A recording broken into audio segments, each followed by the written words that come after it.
बेटा एक बार बेयरेक्ट रेफर करो, अखिल रीड कर बेटा।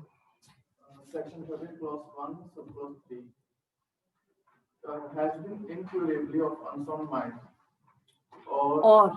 और को हाईलाइट करना है, पेपर में आपको क्वेश्चन आया होगा, और को हाईलाइट कर लेना। और आगे has been suffering continuously or intermittently from mental disorder of such a kind and to such an extent that our petitioner cannot reasonably be accepted to live with the respondent. Yes. Explanation. In this clause, A, the expression mental disorder means mental illness, arrested or incomplete development of mind, psychiatric disorder or any other disorder or disability of mind, and including schizophrenia. बिल्कुल ठीक है बेटा, आगे। Explanation B, the expression psychopathic disorder means persistent disorder or disability of mind, whether or not including subnormality of intelligence. Ma'am इसको explain करोगे? सब okay. हाँ जी, आपने कहा परसिस्टेंट डिसऑर्डर और डिसेबिलिटी ऑफ माइंड। जब हम बात कर रहे हैं परसिस्टेंट डिसऑर्डर और डिसेबिलिटी ऑफ माइंड, परसिस्टेंट होता है कॉन्टिन्यूस, एक चीज एक फ्लो में चल रही है, उसको हम परसिस्टेंट कहते हैं कि ब्लड इज फॉलोइंग परसिस्टेंटली, तो वो परसिस्टेंट है, कॉन्टिन्यू हो रहा है। वेदर और नॉट इंक्लूडिंग सब नॉर्मैलिटी ऑफ इंटेलिजेंस, क्या आप ठीक से चीज को एनालाइज कर पाते हो, नहीं कर पाते, हार्डली मैटर्स। हमने तो देखना कोई मेंटल डिसऑर्डर होना चाहिए और वो परसिस्टेंट होना चाहिए। ठीक है, प्लीज आगे रीड कर बेटा। Which result in abnormally aggressive or serious irresponsible conduct on a part of other party, and whether or not it requires or is susceptible to medical treatment। उसका मेडिकल ट्रीटमेंट है नहीं है, हम इसको नहीं देखेंगे। अगर कोई एबनॉर्मली एग्रेसिव बिहेवियर है, ऑब्वियस है it is dangerous for the other spouse to live with that person. तो ये हमारा बेसिक टेस्ट है कि जो मेंटल डिसऑर्डर है वो इस डिग्री का होना चाहिए कि दूसरे स्पाउस के लिए पॉसिबल नहीं है to live with that spouse. Clear है प्लीज? अब लिखिए, अब लिखिए।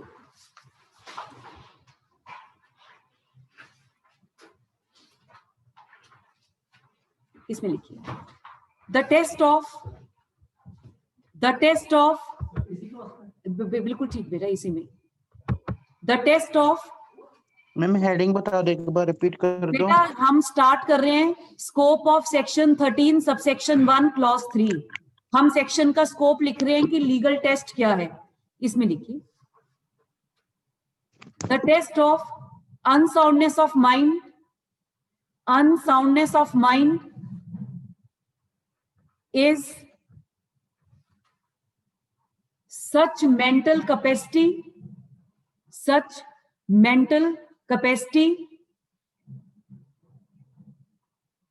which makes one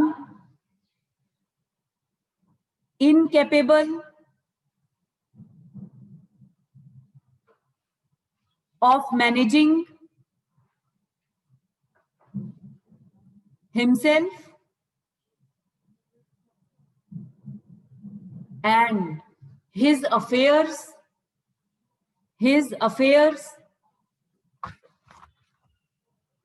including the problems of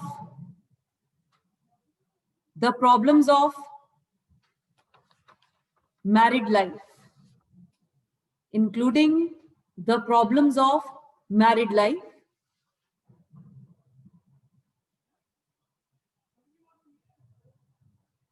and it will be incurable,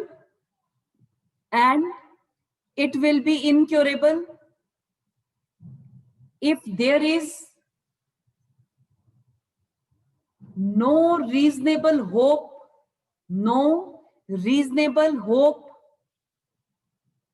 of one being restored to a normal health, being restored to a normal health.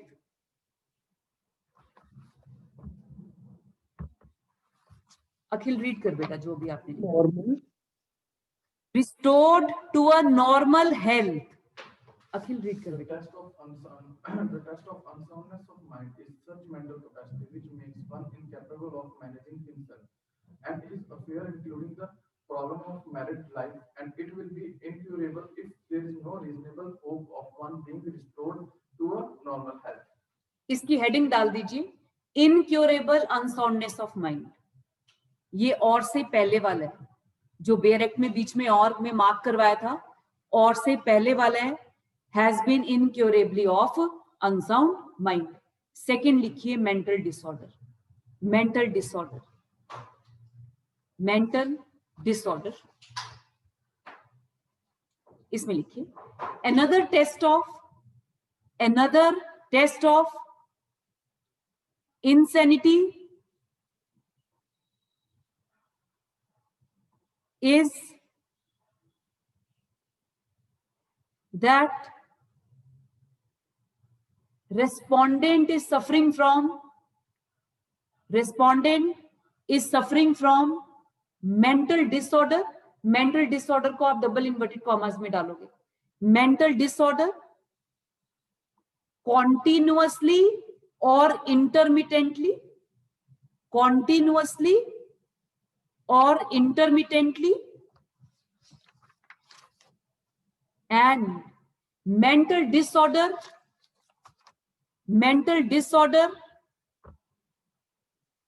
is such that the petitioner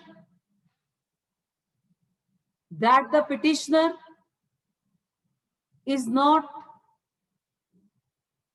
reasonably expected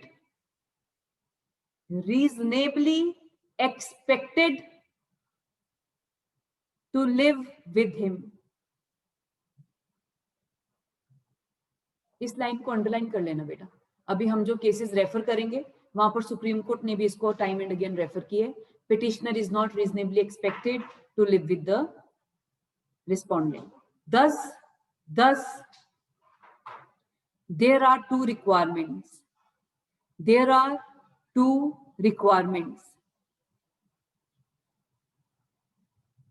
First, respondent is suffering continuously or intermittently with the mental disorder। Mental disorder। B, mental disorder,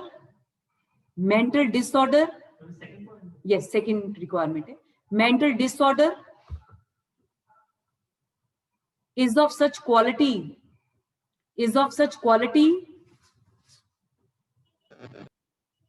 that petitioner is not reasonably expected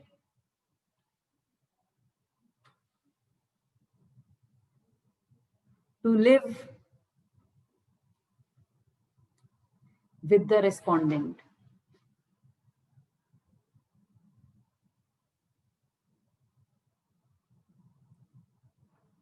बेटा इसकी एक और importance है, आपके जो bare act में लिखा है, petitioner can not reasonably be expected to live with the respondent. अब हमने इसमें नहीं लिखा कि पार्टी कौन सी है और कौन सी नहीं है। इसका मतलब जो पिटिशनर है वो कौन हो सकता है? Either of them. ये आपके प्रीलिम्स का क्वेश्चन है। कुछ वन लाइनर लिखिए बेटा, ये सारे आपको कभी ना कभी प्रीलिम्स में आ चुके हैं, प्रीलिम्स के क्वेश्चन में आ चुके हैं। फर्स्ट लिखिए,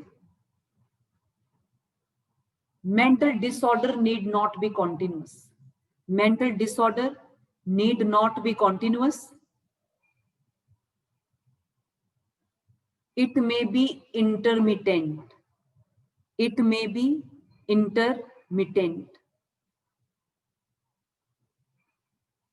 सेकंड, मिटेंट मतलब इंटरवल्स में भी हो सकता है, हो गया ठीक हो गया। Second, either party can sue।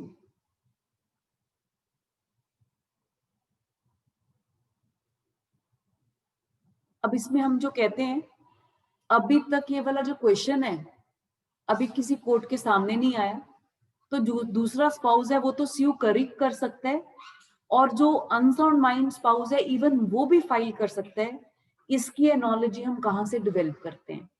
जब हमने देखा सेक्शन 5 अभी हमने किया नहीं है, उसका क्लॉज 2A, B और C, जब हमने 23(1)A में रेफर किया, उसमें मैट्रिमोनियल बार है, no one should take advantage of his और हर ओन रॉन्ग। हमने देखा कि सेक्शन 5 क्लॉज 2 जो सैनिटी से डील करता है, that the person should be seen as पर हिंदू मैरिज एक्ट स्टैंडर्ड्स, वहां पर 23(1)A का मैट्रिमोनियल बार अप्लाई नहीं करता। और यहां पर भी they have used petitioner and respondent, जिससे कि ये क्लियर नहीं है कि ये जो रिस्पोंडेंट है या वही पार्टी है जो कि अनसाउंड माइंड है, या पिटिशनर कौन है, वो इनोसेंट पार्टी है, वो क्लियर नहीं है। क्यों? और इसलिए जब हम इंटरप्रिटेशन ऑफ स्टैट्यूट के प्रिंसिपल्स देखते हैं, तो इंटरप्रिटेशन ऑफ स्टैट्यूट का प्रिंसिपल कहता है, अगर पार्लियामेंट ने किसी भी प्रोविजन को ब्रॉडर इंटरप्रिटेशन दी है, जैसे जब हम सेक्शन 12 करेंगे ना, क्लॉज 1 इम्पोर्टेंसी का, उसमें लिखा हुआ है owing to the importancy of the respondent. इसका मतलब इम्पोर्टेंट पर्सन कभी भी क्या नहीं हो सकता? पिटिशनर। ऐसा कुछ स्पेसिफाई उन्होंने इस क्लॉज में नहीं किया, जो ये क्लियर करता है कि आइदर पार्टी कैन स्यू। हाँ जी, आप बताइए बर्डन ऑफ प्रूफ किसके ऊपर होगा?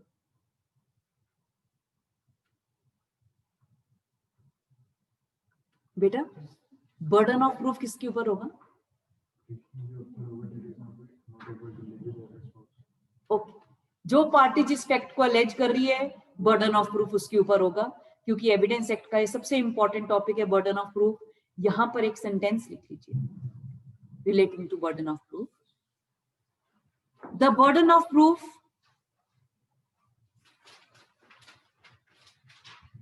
is on the petitioner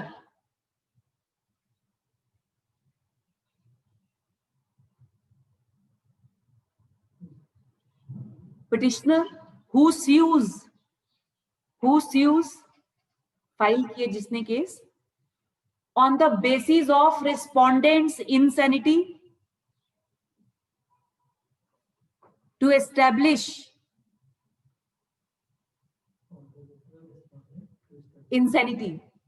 respondents insanity to establish that respondent is incurably of unsound mind or suffers from mental disorder. अब जो लिखेंगे ना उसको हाईलाइट कर लेना, इसमें रूल चेंज हो जाएगा। But in case of a petition by insane person, but in case of a petition by insane person, the burden of proof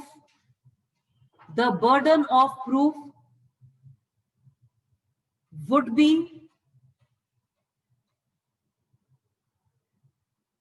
on the respondent that the petitioner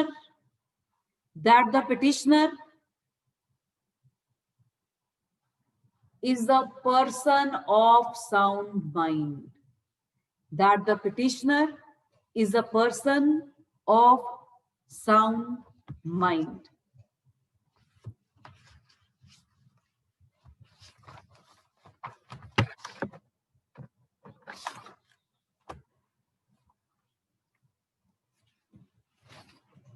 last लिखिए judicial decision. इसमें court presume करके चलेगी तो unsound है। बेटा क्योंकि हम कहते हैं कुछ फैक्ट्स हैं, फॉर एग्जांपल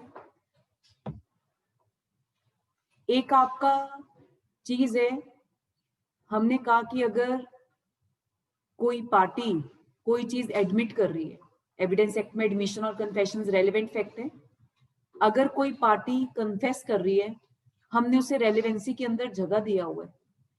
क्यों हमने रेलेवेंसी के अंदर जगह दिया हुआ है कन्फेशन एडमिशंस को? कोई अपने बारे में क्योंकि ह्यूमन बीइंग्स का ये बेसिक नेचर है, human beings never speak against themselves.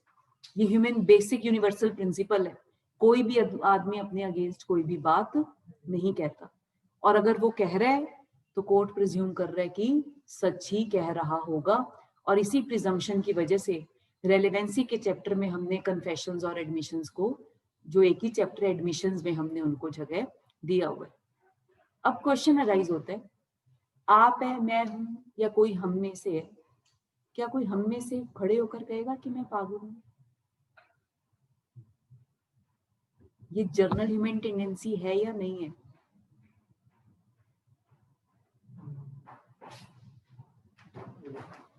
है? कि वो कहेगा नहीं। नहीं हूं, यस, कोई भी नहीं कहेगा कि मैं पागल हूं। तो लॉ कह रहे हैं बेसिक ह्यूमन नेचर क्या है कि आदमी हमेशा अपने आप को सुपीरियर प्रूव करने की कोशिश करता है। अगर ऐसा है कि वो कह रहा है तो कोर्ट कह रही है कि वो ठीक ही कह रहा होगा। कोर्ट ने उस फैक्ट को प्रिज्यूम कर लिया। Now the burden of proof is on the other party कि वो इसको डिसप्रूव करे। क्लियर है प्लीज? फॉर एग्जाम्पल, वाइफ ने मेंटेनेंस का रिलीफ मांगा और वो कह रही है कि मैरिज हो चुकी है। हस्बैंड कह रहा है मैरिज नहीं हुई है, हमारी मैरिज वॉइड है, मैं मेंटेनेंस नहीं दूंगा, हम तो लिव इन रिलेशनशिप में थे। कोर्ट क्या प्रिज्यूम करेगी? मैरिज हुई है, क्योंकि हम कहते हैं एग्रीव्ड पार्टी, ये बेटा बेसिक प्रिंसिपल है आपके लॉ का, एग्रीव्ड पार्टी ने कोर्ट को नॉक की है, जिसने कोर्ट को अप्रोच की है वो पिटिशनर है ना, तो वो एग्रीव्ड पार्टी है। तो जो वो बात कह रहा है कोर्ट उस पर बिलीव करेगी unless and until it is disproved by the other party. Clear है? ऑब्वियस है, अगर वो इंसैनिटी कह रहा है, पहले तो कोई खुद को कहता ही नहीं है, तो सिर्फ कहना भर काफी नहीं है, उसने कुछ ना कुछ कोर्ट में क्या लगाया है, डॉक्यूमेंट्स लगाए होंगे, कोई इलेक्ट्रॉनिक एविडेंस, कोई डॉक्यूमेंट्री एविडेंस, या कोई विटनेस कोर्ट में बुलाया होगा। अगर ऐसा है और कोर्ट को लगता है, now the burden shifts on the other spouse कि वो प्रूव करे that the petitioner is of sound mind. Clear है प्लीज? इसको आप अगर हम यही छोड़ दें, आपने खोल दिया निशा इसमें अगर हम इसको छोड़ दें, हमारा बेसिक प्रिंसिपल क्या है? एक्ट को हम डाइवोर्स का सेक्शन अगर इंट्रोड्यूस भी कर दिया, कोर्ट्स की क्या कोशिश रहती है? मैरिज को बचाना। मैरिज कब बचेगी इस केस में? जो हमने लिखा है कि इनसेन आदमी केस फाइल कर रहा है, मैरिज कैसे बच सकती है? अगर वो साउंड माइंड प्रूव कर दे, तो हमने चांस किसको दिया है? रिस्पोंडेंट को दिया है कि कहीं कोई कोर्ट का डिसएडवांटेज तो नहीं ले रहा, कोई अपने आप को पागलपन करार देकर मैरिज को जानबूझकर तोड़ना तो नहीं चाहता। Now the burden has shifted on the respondent. Clear है प्लीज? नेक्स्ट देखिए जुडिशियल डिसीजंस, जिस सीरीज ऑर्डर में हम करेंगे। First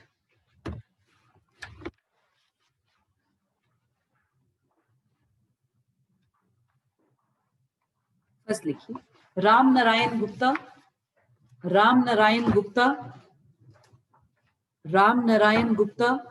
versus Shrimati Rameshwari Gupta. Ram Narayan Gupta versus Shrimati Rameshwari Gupta. AIR 1988, AIR 1988, SC 2260।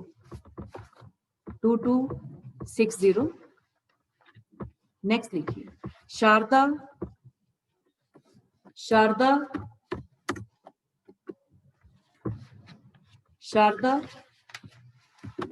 Versus Dharampal. Sharda versus Dharampal. AIR 2003, SC 3450। Last लिखिए, लास्ट लिखिए, कोलम चंद्रशेखर, कोलम चंद्रशेखर वर्सेस कोलम पद्मालता, कोलम चंद्रशेखर वर्सेस कोलम पद्मालता, लता, हाँ शेयर कर, kolam Chandrashekhar versus Kolam पद्मालता।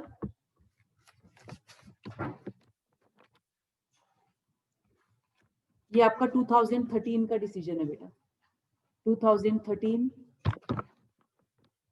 Supreme court. बेटा फर्स्ट डिसीजन है राम नारायण गुप्ता वर्सेस श्रीमती रमेश्वरी गुप्ता, राम नारायण गुप्ता वर्सेस श्रीमती रमेश्वरी गुप्ता। निशा ये इसको एक बार चलाना, अच्छा हो गया, ठीक है बेटा। एक पहला डिसीजन था सुप्रीम कोर्ट का जो कि निशा निशा इसमें कल वाला डॉक्यूमेंट अगर खोलना वो आप मुझे बता दो।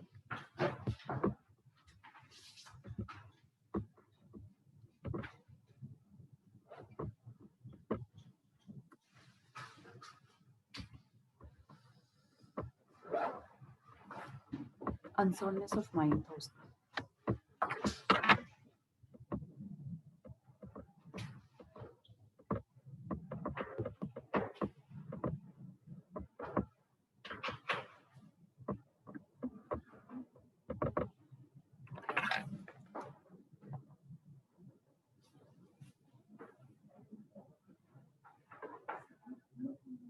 ये अब अगर मैंने बुक खोला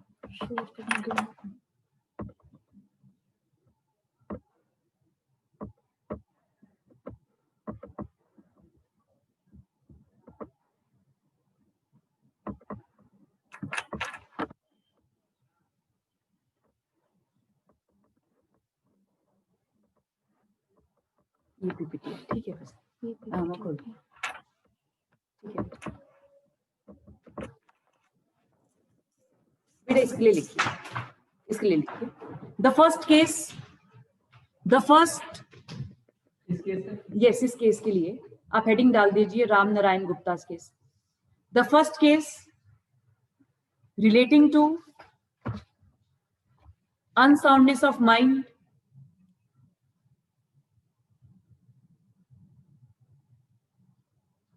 is Ram Narayan Gupta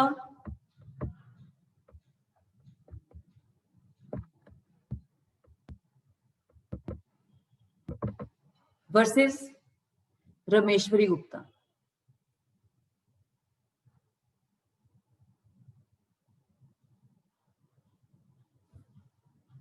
जो बेटा ये केस था इसमें सूट फाइल किया गया कि जो दूसरा स्पाउस है that spouse is suffering from unsoundness of mind और वो इस डिग्री का है that the petitioner can not be reasonably expected to live with the respondent. जो हाई कोर्ट था, हाई कोर्ट ने कहा कि वाइफ को कोई भी मेंटल डिसऑर्डर नहीं है, ट्रायल कोर्ट ने डिक्री दे दी, वाइफ ने कहा कि कोई मेंटल डिसऑर्डर नहीं है, she is a perfectly fit person for the purpose of marriage और इसलिए उन्होंने इसको डिक्लाइन कर दिया and ultimately matter is supreme court. Supreme court ने भी कहा कि वाइफ को ऐसी कोई प्रॉब्लम नहीं है तो मैरिज सस्टेन करेगी, अनसाउंडनेस ऑफ माइंड का जो ग्राउंड है वो मेकआउट नहीं होता। बेटा डॉक्यूमेंट निकालिए जो आपको कल दिए, डॉक्यूमेंट निकालिए।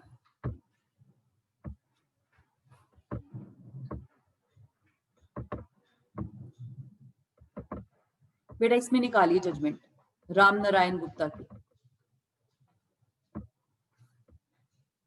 रीड कर रखिए फर्स्ट पेज पे। ये फर्स्ट, यस बोलिए, बोलो शिफाली। मैम रजत वेटिंग रूम में है। अच्छा एक मिनट बेटा,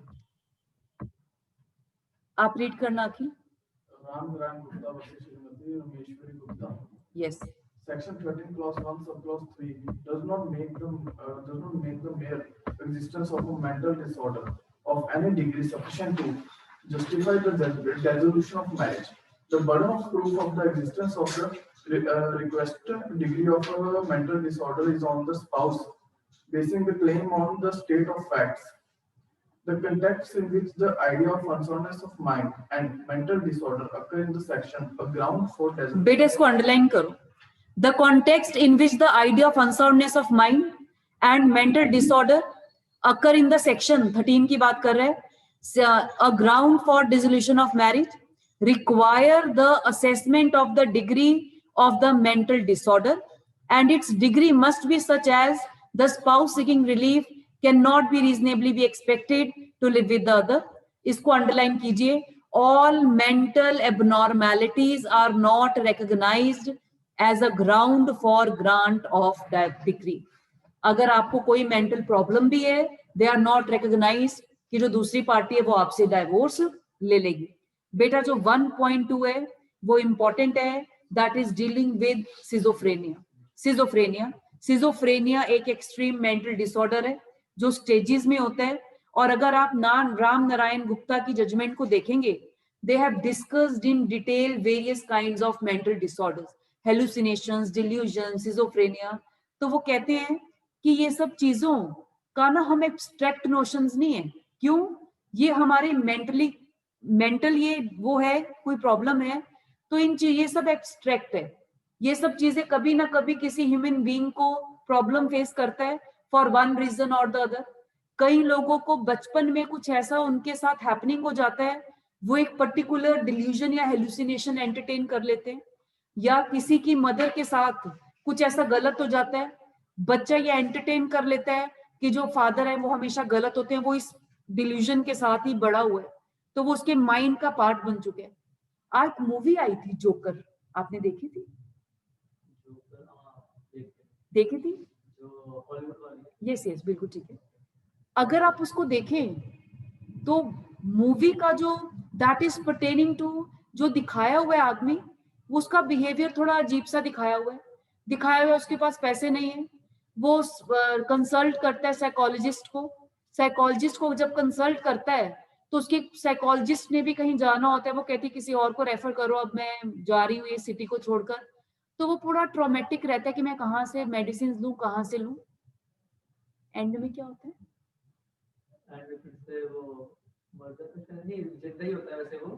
उसको बाद में वो क्या डिस्कवर करता है, बाद में उसे पता चलता है कि जिस उसे अपने डॉक्यूमेंट्स मिलते हैं बचपन के, जहां वो सबमिट होते हैं जिस भी डिपार्टमेंट में, तो वहां पर उसका ना बेसिक बिहेवियर के बारे में लिखा होता है. और बेसिक बिहेवियर उसका वही था जिसके लिए वो ट्रीटमेंट कर रहा है.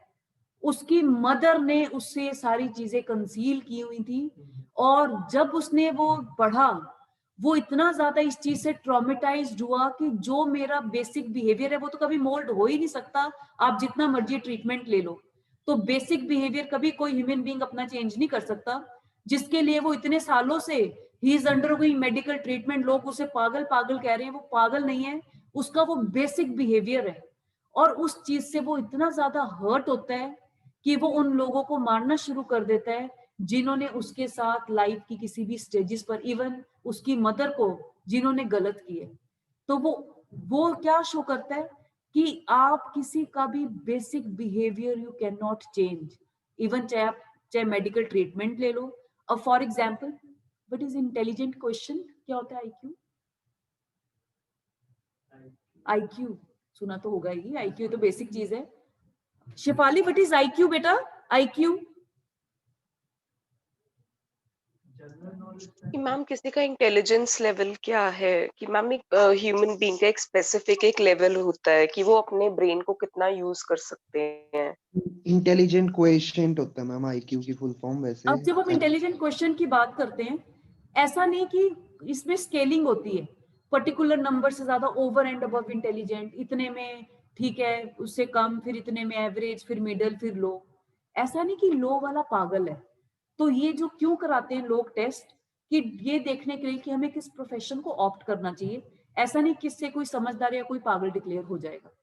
अब इसलिए हम कहते हैं जब हम अनसाउंडनेस ऑफ माइंड की बात करते हैं या हम मेंटल डिसऑर्डर्स की बात करते हैं, वो वेरियस कैटेगरीज के हैं. आप किसी को अगर एक पर्टिकुलर मेंटल डिसऑर्डर से आप ब्रांडिंग कर देते हो, आपको लाइसेंस नहीं मिल जाता दूसरे स्पाउस को कि आप उससे डाइवोर्स ले लोगे। क्यों? क्योंकि मेंटल डिसऑर्डर जो मेडिकल एडवांसमेंट है वो इस फील्ड में इतनी ज्यादा हो चुकी है कि हर आदमी को कोई ना कोई क्या होगा, मेंटल डिसऑर्डर। जो हमारा वे ऑफ लाइफ है, जो इस टाइम पर स्ट्रेस है, तो इन सब चीजों से हम ह्यूमन बींग्स नहीं बच सकते। और जब हम कोलम चंद्रशेखर का केस देखेंगे, दोनों husband and wife they are working in AIIMS. Husband तो सीनियर रेजिडेंट था एम्स में, एंड आफ्टर मैरिज वाइफ ने भी एम्स में ज्वाइन कर लिया। अब आप देखिए, एम्स में एडमिशन होना is easy task? No, very difficult. और अगर दोनों हस्बैंड वाइफ ने वहां का क्लियर किया एग्जामिनेशन, इसका मतलब दोनों ही अबव पार एक्सीलेंट इंडिविजुअल्स हैं अकेडमिकली। और जो अकेडमिकली इतना शार्प है, वो ऐसा नहीं कि उसे कोई इतना एक्सट्रीम मेंटल डिसऑर्डर हो सकता है। पर हम कहते हैं ह्यूमन बीइंग्स, जो हम लोग हैं, हम हर जगह जीत जाते हैं, कहाँ हार जाते हैं?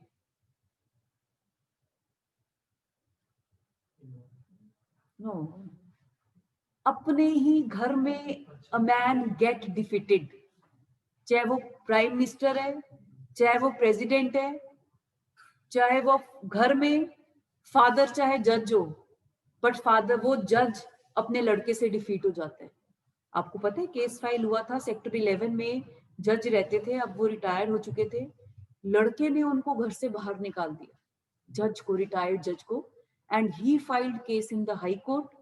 और हाई कोर्ट ने ऑर्डर दिया लड़का घर से बाहर निकले। जो घर है वो जज ने बनाया। अब आप देखिए ये आपके लिए कितना ट्रॉमेटिक होता है। सारे आप लाइफ लॉन्ग आप डिसीजंस देते रहे, जस्टिस करते रहे, और अपने घर में ही आपके साथ क्या हो रहा है, इनजस्टिस हो रहा है। यही जो सेम कंडीशन था, यही पद्मा लता के साथ था, जो कोलम चंद्रशेखर की वाइफ थी। तो वो कहते हैं कि जग जीतना आसान है, घर में सबको जीतना दैट इज वेरी डिफिकल्ट। तो इस जो ये केसेस है, उन्होंने कहा कि कभी भी हम मेडिकल बेसिस पर डिसाइड नहीं करेंगे कि कोई पागल है या नहीं है, अनसाउंड माइंड है या नहीं है।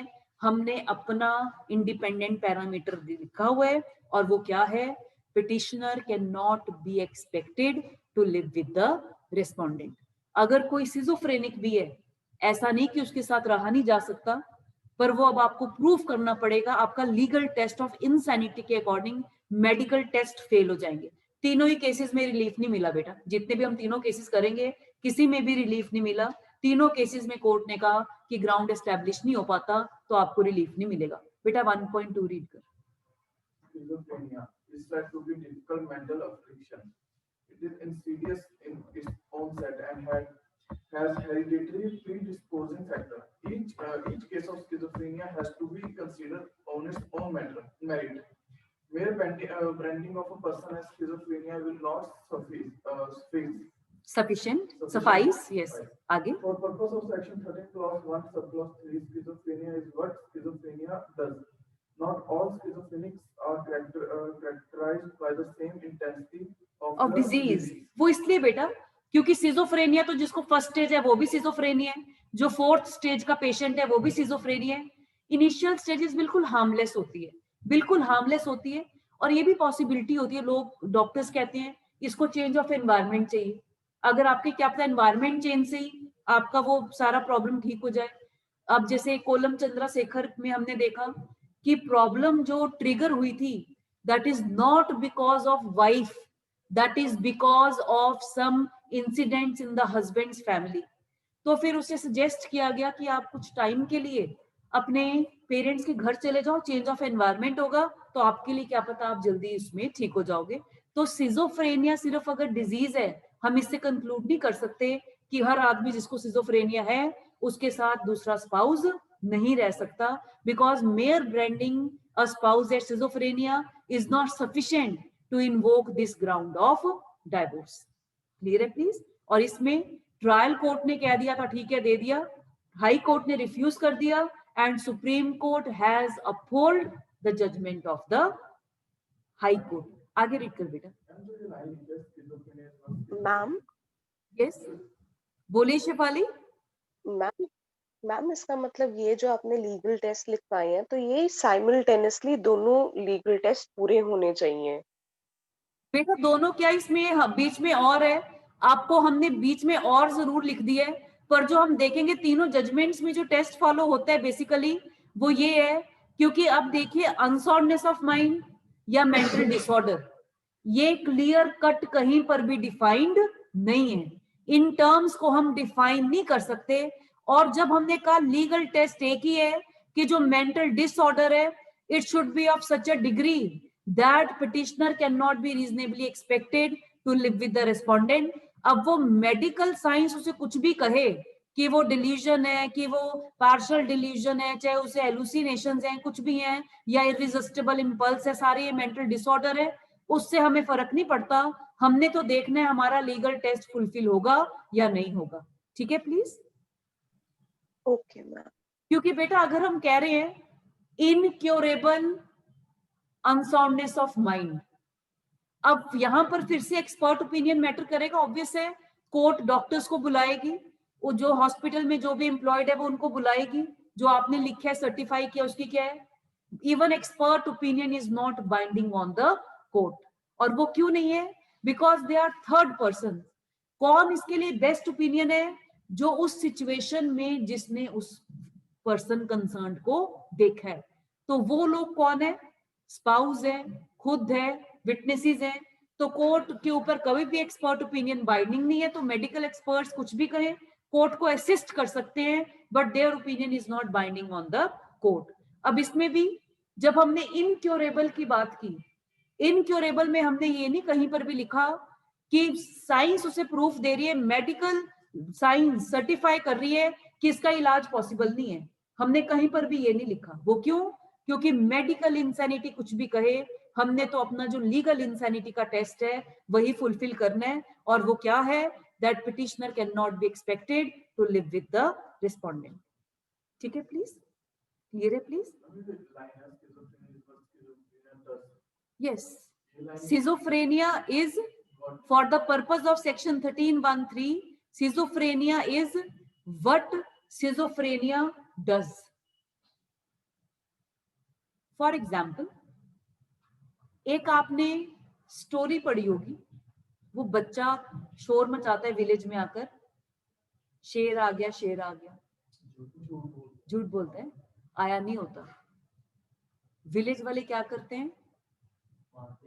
नहीं, पहले मान जाते हैं, पहले मान जाते हैं, फिर वो सब अपने लाठीज वगैरह उठाते हैं, आते हैं, फिर वो हंसना शुरू कर देते हैं। Schizophrenia is what schizophrenia does. ये abnormal behavior है, ये abnormal behavior है। कुछ चीजें हैं जिसका मेडिकल साइंस के पास भी जवाब नहीं है, ये abnormal behavior है। अब जब हमने कहा schizophrenia is what schizophrenia does, अब जो schizophrenic है वो खुद भी वहम एंटरटेन करता है और दूसरों लोगों को भी वहम में डालता है। तो सिजोफ्रेनिया का कोई भी ऐसा स्पेसिफिक डेफिनेशन नहीं है। जैसे हम कह दें, हम कहें व्हाट इज दिस, ये छोटे बच्चों को what is this, white board है, स्पेसिफिक आंसर है। अगर हम कहें is this person is schizophrenic, हमारा साइंस के पास यस या नो का आंसर नहीं है। Opinion will vary from doctor to doctor. एक साइकोलॉजिस्ट बोल देगा है, दूसरा कहेगा थर्ड स्टेज है, तीसरा कहेगा नहीं माइनर ये एबनॉर्मैलिटी है, ठीक हो जाएगी। क्यों? क्योंकि जो मेंटल प्रॉब्लम्स है ना बेटा, क्योंकि इंटरनल प्रोसेस है, इसका कहीं पर भी कोई कंक्लूसिव एविडेंस नहीं है। और यही कारण है कि मैरिज जैसे इतने सैक्रामेंटल यूनियन को सिर्फ कुछ by mere branding with some mental disorders हम उसे खत्म नहीं कर सकते, चाहे डॉक्टर कोर्ट में आकर टेस्टिमनी दे।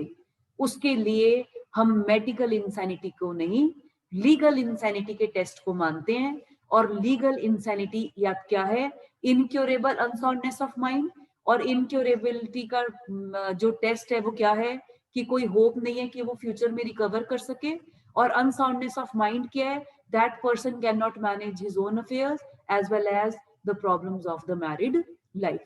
कहीं पर भी हमने डॉक्टर्स का मेडिकल टेस्ट का नाम नहीं लिया, ठीक है प्लीज। और इसलिए हम कहते हैं मेडिकल इंसैनिटी और लीगल इंसैनिटी दोनों का कंसेप्ट वेरी करता है। कुछ पूछने हैं आपने? यस। हमने जैसे एक्सप्लेनेशन दी हुई है, ये एक्सप्लेनेशन भी लीगल टेस्ट के बेस पे नहीं होनी चाहिए ना। हम जैसे लीगल टेस्ट में लिखा हुआ कि suffering continuously or intermittently from mental disorder of such kind, Yes. or to such extent that petition cannot reasonably be Expected to live with the respondent. File कर रहा है तो इसका मतलब ये सेकंड पॉइंट तो क्लियर होता है कि वो लिव उसके साथ रह नहीं सकता।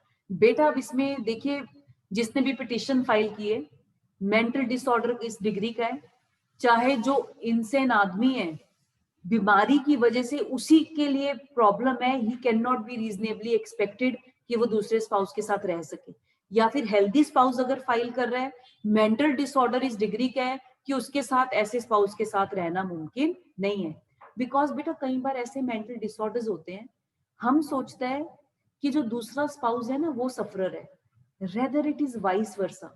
जो आदमी इन प्रॉब्लम्स के साथ सफर कर रहा है, he is having a natural curse. वो खुद से तो परेशान है ही है अपने बिहेवियर से, और दूसरों के बिहेवियर भी उसे क्या कर रहा है, परेशान कर रहा है, ट्रॉमेटाइज कर रहा है, जिससे उसकी सिचुएशन एग्रावेट हो सकती है। और यही कारण है ऐसे लोगों को उन्हें स्पेशलाइज्ड इंस्टीट्यूशंस में भेजा जाता है, जहां पर उनके अकॉर्डिंग एनवायरनमेंट होता है, जहां पर उनकी रिकवरी की जल्दी पॉसिबिलिटी होती है। अब पूछो। मैं ये कह रहा था जैसे कि यहाँ पे लिखा हुआ है इंटरमीडिएट फ्रॉम द, जैसे इसे यही कह सकते हैं कि बैक टू बैक एपिसोड्स आ रहे हैं। बेटा कई बार क्या होता है, बैक टू बैक तो ये होता है कि लगातार, कहते हैं ना back to back serials ad आती है, कॉन्टिन्यूअसली होता है back to back.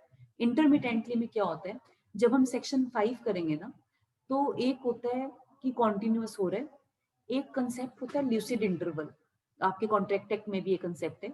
Lucid interval क्या होता है, जैसे जो इडियट होता है वो तो बाय बर्थ इडियट है। ल्यूनेटिक, जो ल्यूनेसी होता है ना, वो किसी जैसे एक्सीडेंट से हुई हुई है या शॉक से हुई हुई है, जरूरी नहीं होता कि वो कॉन्टिन्यूअस हो।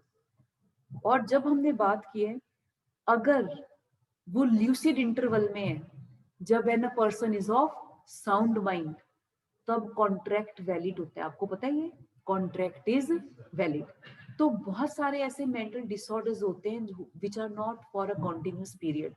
जैसे कहीं कुछ लोग किसी पर्टिकुलर चीज से सेंसिटिव होते हैं, अगर उन्हें वो चीज, वो सिचुएशन में जाते हैं, कुछ बॉडी में एक पर्टिकुलर हार्मोन सिक्रेट होता है, रिएक्शन होता है, जिसकी वजह से उसमें बिहेवियर चेंजेस आते हैं।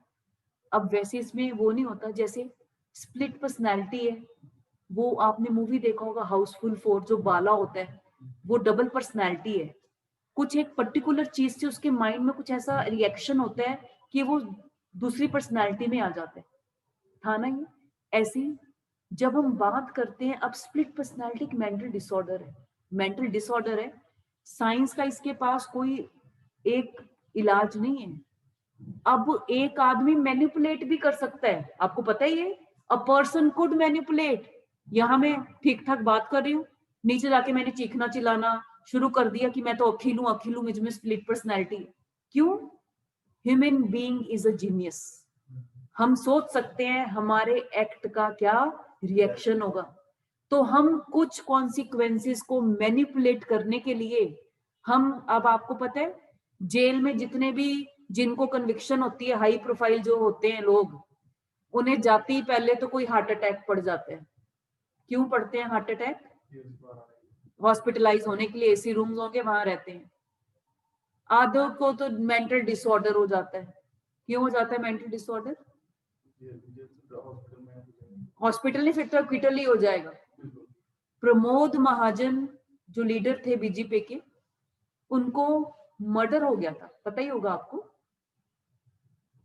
उनका जो राहुल महाजन के फादर हैं, बीजेपी के इतने वो अच्छे लीडर थे, उनका, उनके ब्रदर ने उनको मार दिया था। और बाद में ही टुक प्ली ऑफ इंसैनिटी। तो जब हम कहते हैं इनसैनिटी के लिए, कोर्ट के लिए बहुत प्रॉब्लमेटिक है, क्यों? बिकॉज ह्यूमन बीइंग ऐसे है, अब कोई दिमाग के अंदर तो घुस नहीं सकता, साइकोलॉजिस्ट भी, इवन साइकोलॉजिस्ट कुड बी बिफूल्ड। आपको पता है ये? आप उन्हें ऐसे आंसर्स करो, लॉ आपने पहले पढ़ा हुआ है, अगर आपने कोई बुक पढ़ लो, आजकल तो इतना लिटरेचर अवेलेबल है हर चीज के ऊपर, you could easily manipulate even psychologist. ऐसी ऐसी बातें बता दो, अपने रिएक्शन बता दो, झूठ मूठ बता दो, किसी ने क्या चेक किए? और यही प्रॉब्लम्स कोर्ट के लिए बेटा। साइकोलॉजिस्ट एक एक्सपर्ट है, पर उसका जो ओपिनियन है that will not be binding on the court. क्यों? क्योंकि ये सारे थर्ड पर्सन हैं, वो असिस्ट कर सकते हैं कोर्ट को, बट जज ने अपना जुडिशियल माइंड डिसाइड कर on the basis of the evidence before it. जो टेस्टिमनी होती है दोनों स्पाउसेस की, सबसे ज्यादा अटमोस्ट इंपॉर्टेंस उनकी होती है। अगर जज इस कंक्लूजन पर पहुंचता है कि जो जिसको ये पागल कह रहा है, इनसेन कह रहा है, अनसाउंड माइंड कह रहा है, that person is very much aware of it surrounding circumstances, वो अलर्ट है, that person is of sound mind for the purpose of marriage. और इसलिए इस ग्राउंड पे रिलीफ लेना is very very difficult phenomena. क्यों? क्योंकि कोई स्ट्रेट जैकेट फॉर्मूला नहीं है। कोर्ट में जैसा कोई जाकर टेस्टिमनी देगा, जज तो उसके बेसिस पर अपना ओपिनियन फॉर्म करेगी। और जो जज है, हमने देखा विनीता सक्सेना के केस में, उसमें तो उसका ट्रीटमेंट चल रहा था 15 साल से, तब भी कोर्ट ने कहा person is the fit person for the purpose of marriage. Even high court कहती कि लेडी एम्बिशियस है। तो जब ऐसे केसेस हैं तो अनसाउंडनेस ऑफ माइंड में medical science will not have a last word. It will be the legal test of insanity which will prevail, and judge will decide by applying its judicial mind. ठीक है? Please clear है? इसमें लिखिए क्या लिखा है, एक बार रीड करना बेटा। The first case relating to unsoundness of mind is around the right Gupta and Ramesh Puri. Yes, in this case trial court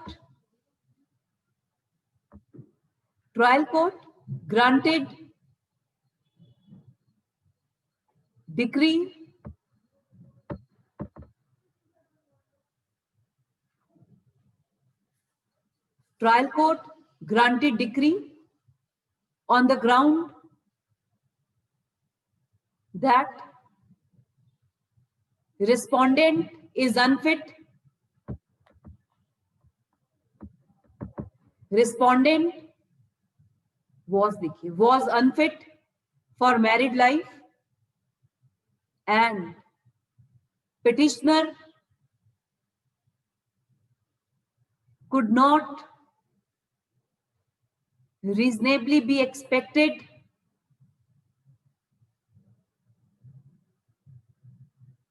to live with her.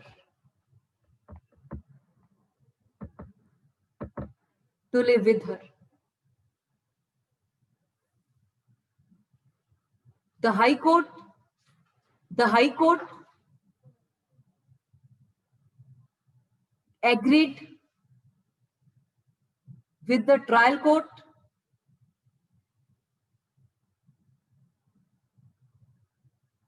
to the extent that wife did suffer from such mental disorder. Wife did suffer from such mental disorder, but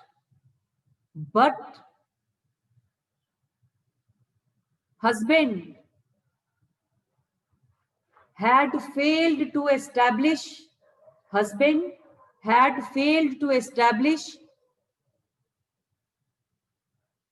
the requisite extent and degree of mental disorder as required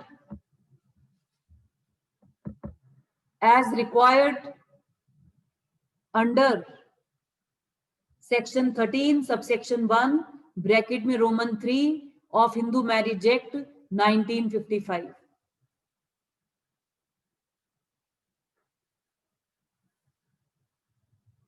The Supreme Court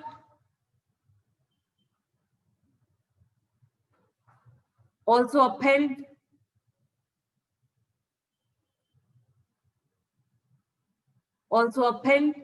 the judgment of the High Court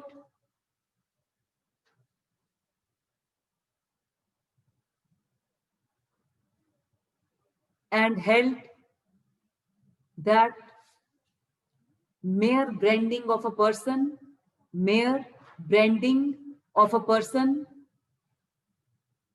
as schizophrenic will not suffice. It will not suffice, sufficient नहीं होगा. SUFFICE. अब बेटा इस case में देखिए जो ये supreme court ने हेल्ड किया, this medical concern against too readily reducing a human being into a functional non-entity and as a negative unit in family or society is law's concern also and is reflected at least partially in the requirements of 13(1)(3). Medical science will not have a last word. Partially आप yes आप assist कर सकते हैं, doctors को बुला सकते हैं, पर जो लास्ट होगा, जो टेस्ट होगा, that will be the legal test कि मेंटल डिसऑर्डर इस डिग्री का होना चाहिए, that petitioner can not be reasonably expected to live with the respondent. Clear है प्लीज? क्लियर है प्लीज? नेक्स्ट लिखिए. Ma'am excuse me. Yes yes बोलिए शिफाली.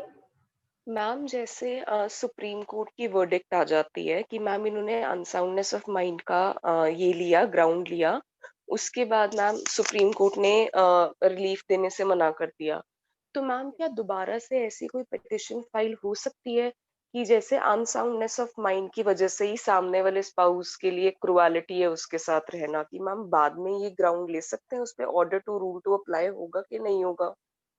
बेटा वो ज्यादा बेटर होता कि जब उसने ऑल्टरनेटिव प्लीज ले सकते हैं. पहले ही जब कोई भी वकील पिटीशन फाइल करता है वो मैक्सिमम ग्राउंड्स लेता है. जैसे विनीता सक्सेना ने जब पिटीशन फाइल किया डाइवोर्स का, she has taken ground of cruelty also.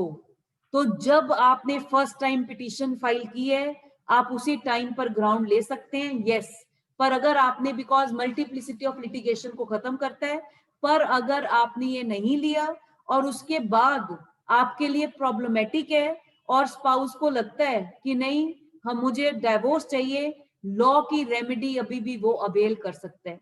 He could again file petition for divorce on the ground of cruelty. और बेटा अगर ऐसा है तो उसे एस्टैब्लिश करना पड़ेगा. अब वो अनसाउंडनेस ऑफ माइंड का पैरामीटर नहीं है, अब वो क्या है, क्रुएलिटी का पैरामीटर है. पैरामीटर चेंज हो चुके हैं. अब आपने एस्टैब्लिश करना है एक्ट और conduct on the part of respondent and its effect on the petitioner. And if any such act और conduct had adverse effect on the petitioner health, mental, bodily, कुछ भी physical, that will amount to cruelty. और कई बार ये भी होता है बेटा कि सपोज ये डिसीजन आ गया 2017 में, अब माइंड पर तो कोई कंट्रोल नहीं है, सच में वाइफ को सीरियस मेंटल डिसऑर्डर हो जाता है अगले साल, तो ऐसा नहीं, अब एक नया कॉज ऑफ एक्शन अराइज हो चुके हैं, आप पिटीशन फिर से फाइल कर सकते हैं even on the ground of unsoundness of mind. पर यस बर्डन डिस्चार्ज करना पड़ेगा जो एविडेंस एक्ट ने पार्टी पर डाला है और जो लीगल टेस्ट है वो आपको फुलफिल करने पड़ेंगे. ठीक है शिफाली? Yes ma'am. बिकॉज अगर कॉज ऑफ एक्शन फिर से अराइज होता है तो पिटीशन आपको फिर से राइट अराइज हो जाता है. जब जस्टिस को तक वर्डिक्ट आ गया उसका पैरामीटर चेंज हो करेक्ट तो दोबारा केस में फाइल ना होगा, बिल्कुल नहीं रिवीजन के लिए जाएगा. क्यों? आप बेटा सुप्रीम कोर्ट का तो डिसीजन आ गया ना, रिवीजन वगैरह का तो टाइम होता है, ऐसा थोड़ा ना आप कभी भी रिवीजन फाइल कर देंगे, रिवीजन का टाइम होता है. मोर ओवर आपको मैट्रिमोनियल लॉज में हार्डली मिलेगा कि कोई रिवीजन में जाएगा फिर, क्योंकि पहले ही सुप्रीम कोर्ट क्या नहीं है, एपीलेट कोर्ट नहीं है. जो सुप्रीम कोर्ट ने एंटरटेन किया है petition that is through SLP, वो भी रेयरेस्ट ऑफ रेयर केस में ही जाता है, हर केस में एसएलपी नहीं जाता. तो अगर इस और यहाँ पर कोई एप्रिसिएशन ऑफ एविडेंस तो वो फिर से कर नहीं रही है. वो कब एसएलपीज एंटरटेन होती हैं? जब आपने कोई ऐसा केस है जिसके लिए आपके साथ कोई ग्रेव इनजस्टिस हो गया, सबऑर्डिनेट कोर्ट कुछ कोई फैक्ट है जिसको उसने एनालाइज नहीं किया, और कोई रेमेडी आपको नॉर्मल लॉ में अवेलेबल है नहीं, तो normally marital cases supreme court तक नहीं जाते।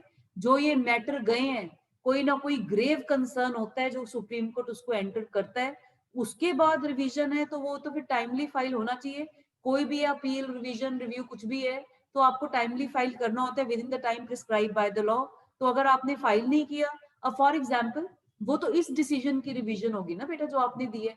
अगर आप सपोज अब कोई नया कॉज ऑफ एक्शन अराइज हो जाता है, फिर वो यहाँ नहीं, फिर आपको फिर से आपका पिटीशन जो आपका फैमिली कोर्ट में या डिस्ट्रिक्ट कोर्ट में लाए करेगा, because a new cause of action has arisen.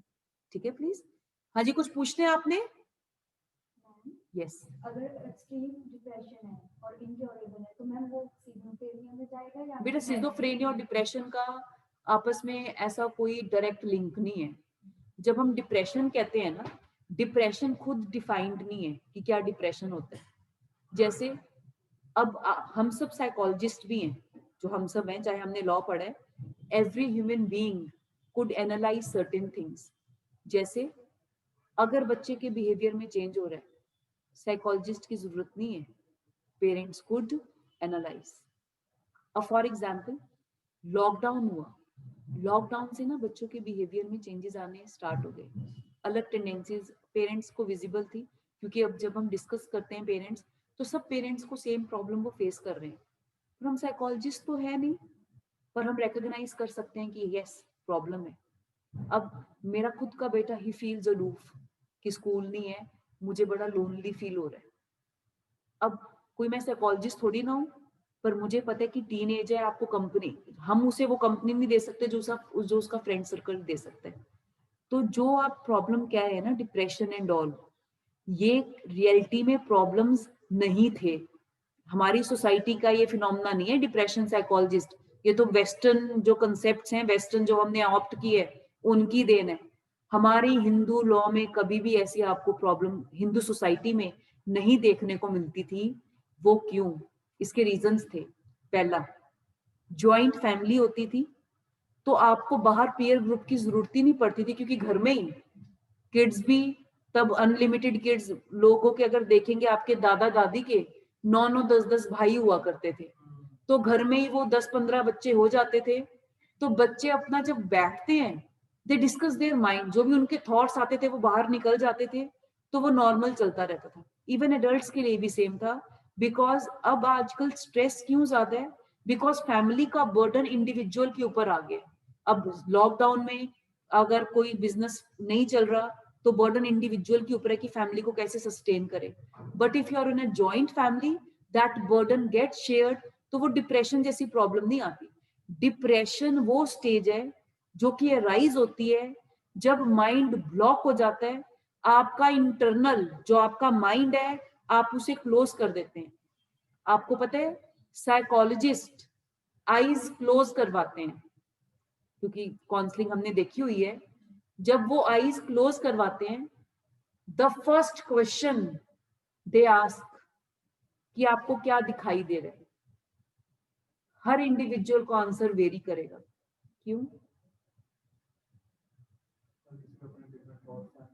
Yes, कईयों को स्प्रिंग सीजन दिखाई देता है, कईयों को एक रोड दिखाई देती है जो चली जा रही है कहीं एंड नहीं हो रही है, कईयों को टोटली ब्लैकआउट भी नजर आता है।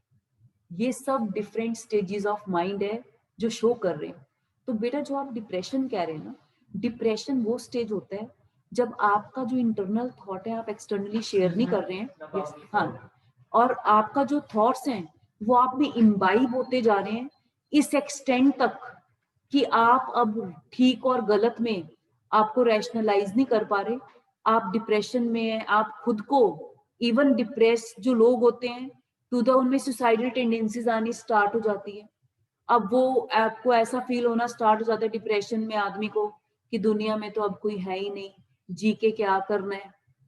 प्रॉब्लम यहाँ नहीं है, प्रॉब्लम है कि आपने टाइमली इन सब चीजों को आपने किसी से डिस्कस नहीं किया।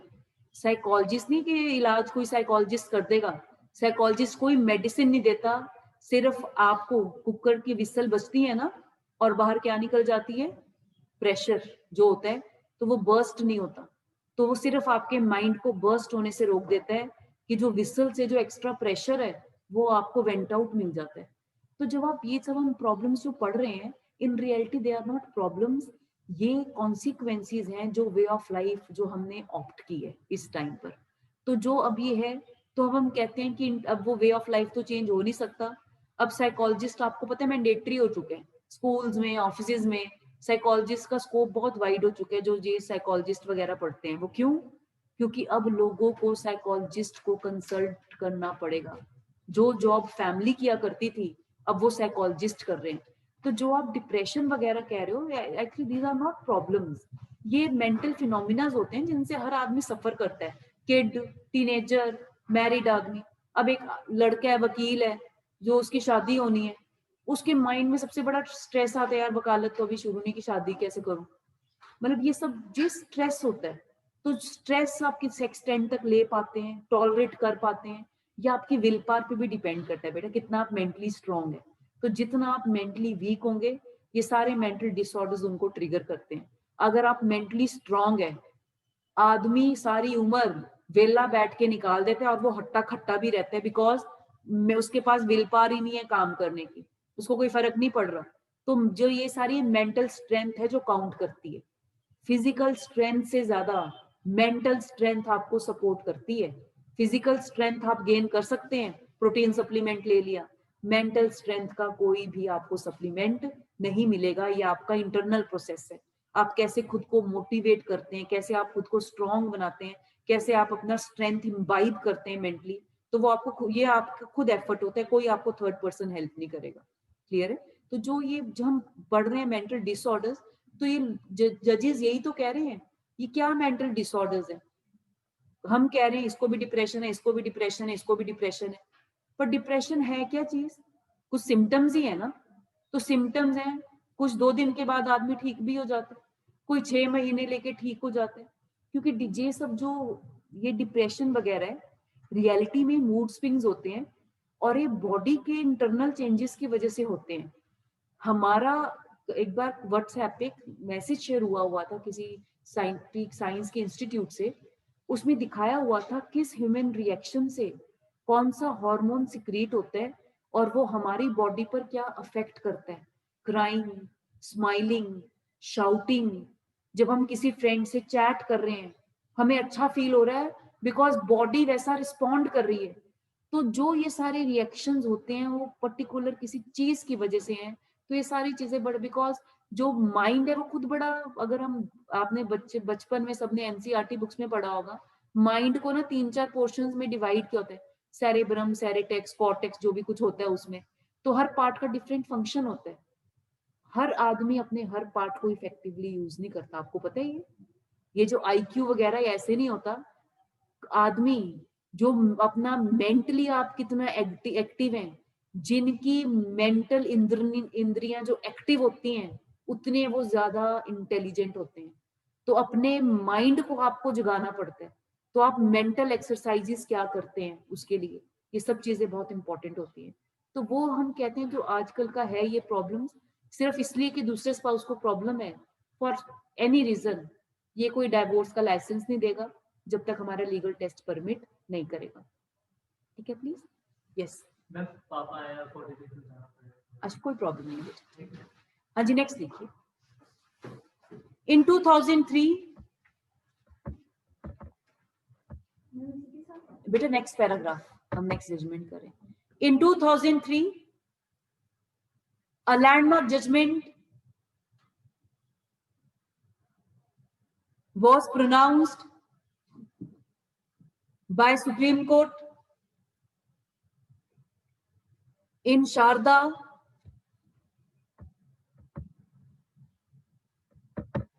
versus Dharampal. In Sharda versus Dharampal.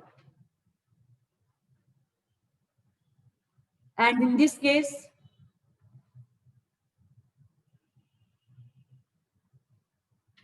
husband filed an application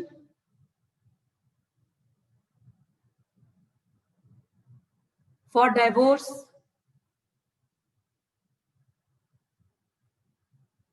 under section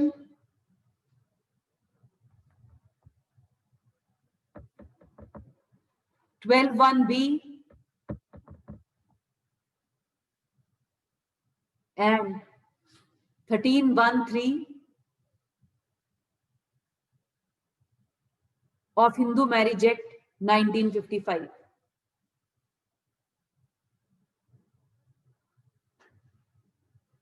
And in this case, husband filed an application for seeking directions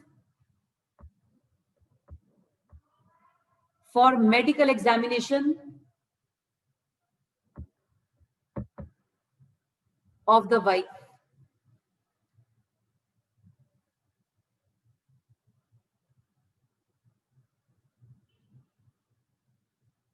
Application allowed by trial court. Application allowed by trial court.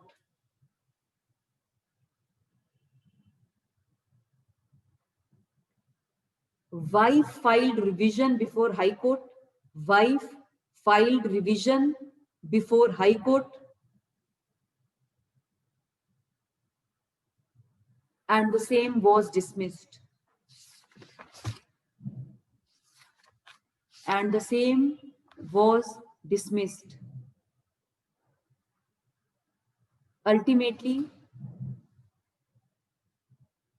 the matter reached Supreme Court.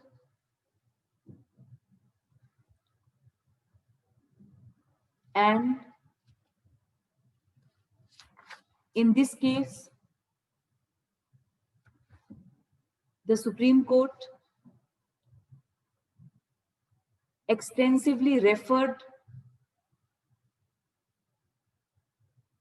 to clause 2B of section 5, comma, section 12(1)(b), section 12(1)(b) and section 13(1)(3).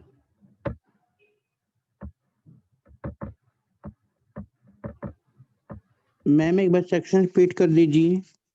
बेटा close section 2 B of section 5,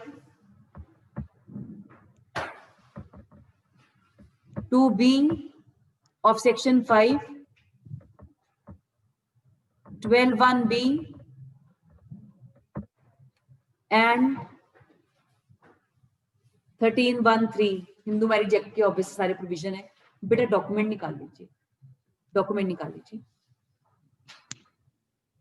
Saurabh document read कर बेटा, document read करना।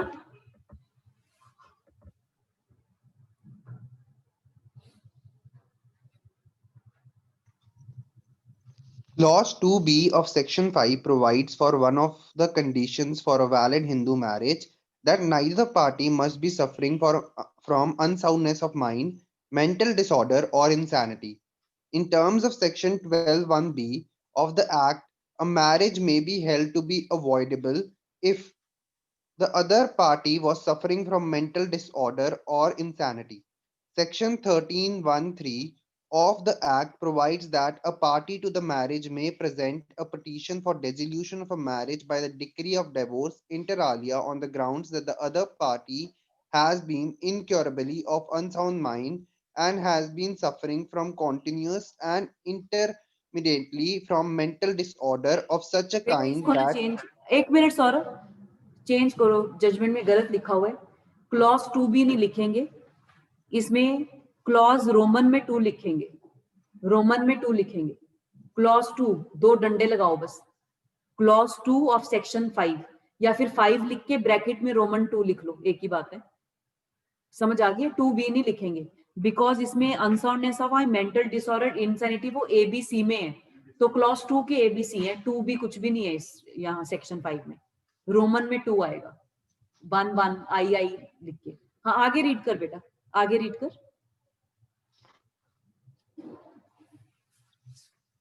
suffering from continuously and intermittently from mental disorder of such a kind that the petitioner cannot reasonably be expected to live with the respondent.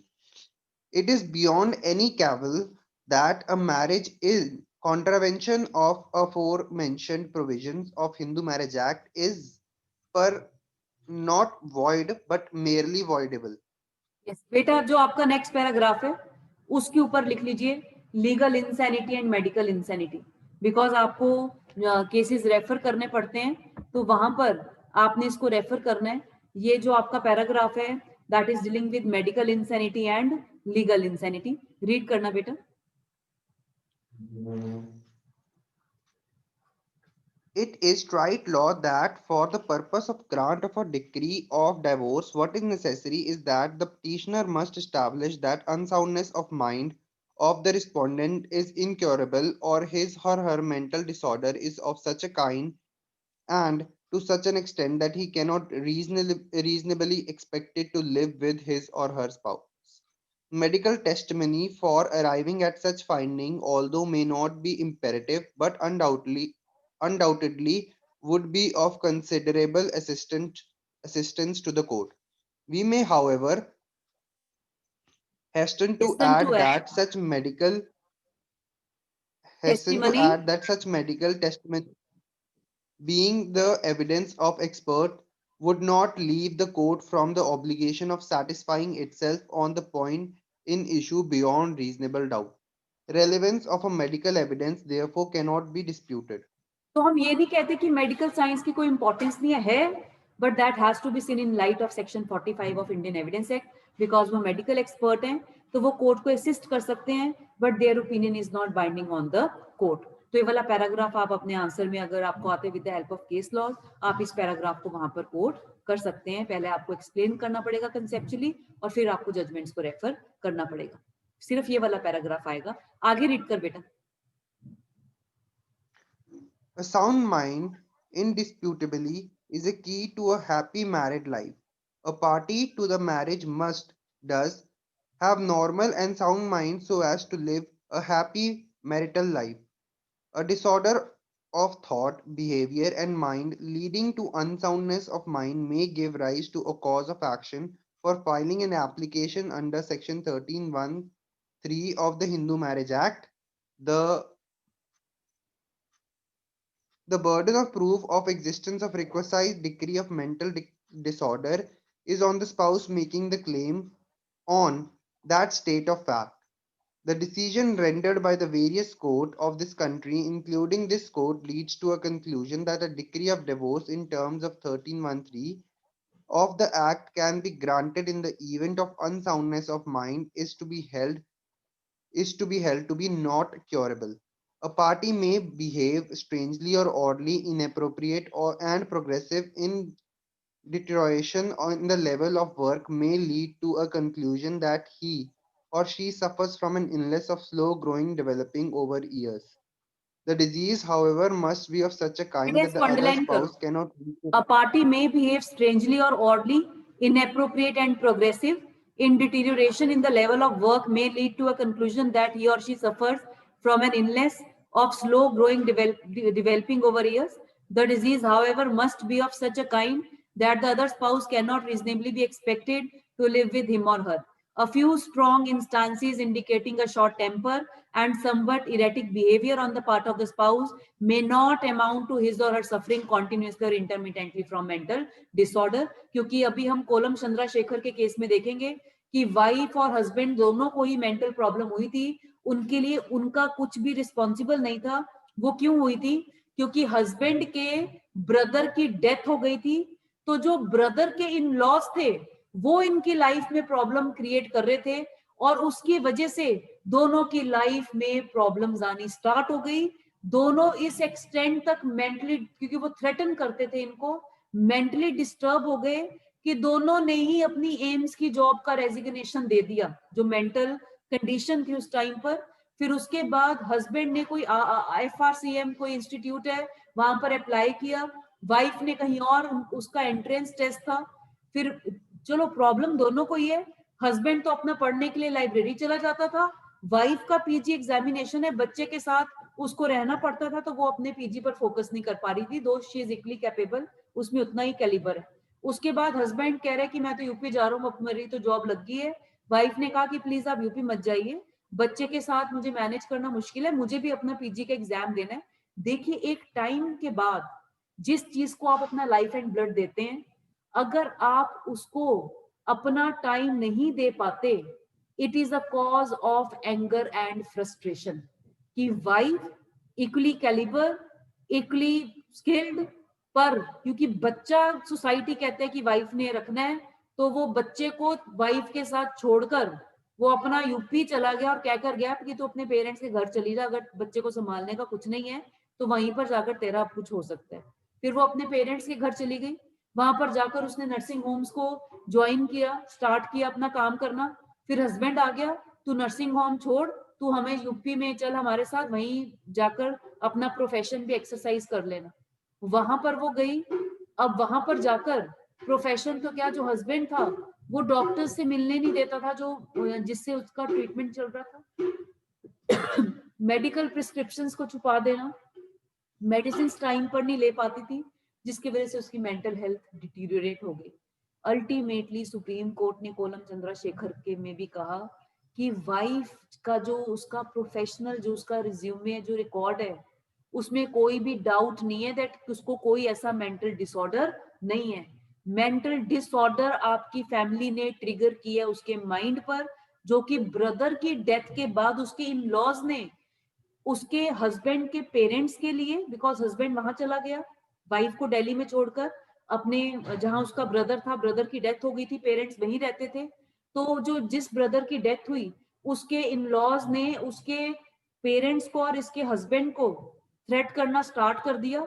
और वो इतने ज्यादा threatened हो गए थे कि वाइफ का फादर कुछ टाइम आकर इनके साथ रहा।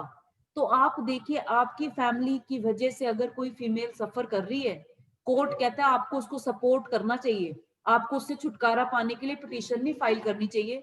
और सुप्रीम कोर्ट ने जो हमने पहले दो केसेस किए, ये दोनों केसेस उनको रेफर किया, और उन्होंने फिर ये मेंशन किया कि मैरिज जैसी सैक्रामेंटल यूनियन में आपको दोनों को ही अपने हैप्पीनेस भी और अपना जो आपका सैड पार्ट है, दोनों को ही बांटना पड़ता है। तो अगर आपने ब्राइट सनशाइन शेयर की है, तो आपको दोनों को सैड फेसेस भी इक्वली शेयर करने पड़ेंगे। ये कहना कि इसको प्रॉब्लम है और अब मैं इसको डाइवोर्स देना चाहता हूँ, ये ठीक तरीका नहीं है। फिर उन्होंने कहा मोर सो, बच्चा आपके पास है, बेटी बॉर्न हो चुकी थी, बच्चे का welfare is the utmost importance, आपको डाइवोर्स देना is not in the welfare of the child. और सुप्रीम कोर्ट ने उस केस में भी कोलम चंद्रशेखर को इस ग्राउंड पर डाइवोर्स नहीं दिया था। क्लियर है प्लीज बेटा? यहाँ से हम कल कंटिन्यू करेंगे, यहाँ से कल कंटिन्यू करेंगे। मैम यस बोलिए सुल्तान। मैम ये डॉक्यूमेंट आप सेंड कर दीजिए बेटा आपको सेंड हो ग्रुप तो गया है। में। शिफाली आपको डॉक्यूमेंट मैम अभी ग्रुप सेंड में नहीं हुआ नहीं है? आया। ओके, मैम अच्छा मैंने मैं ग्रुप में सेंड कर दूंगी आपको, ग्रुप में सेंड कर दूंगी सुल्तान, ठीक है प्लीज। और मैम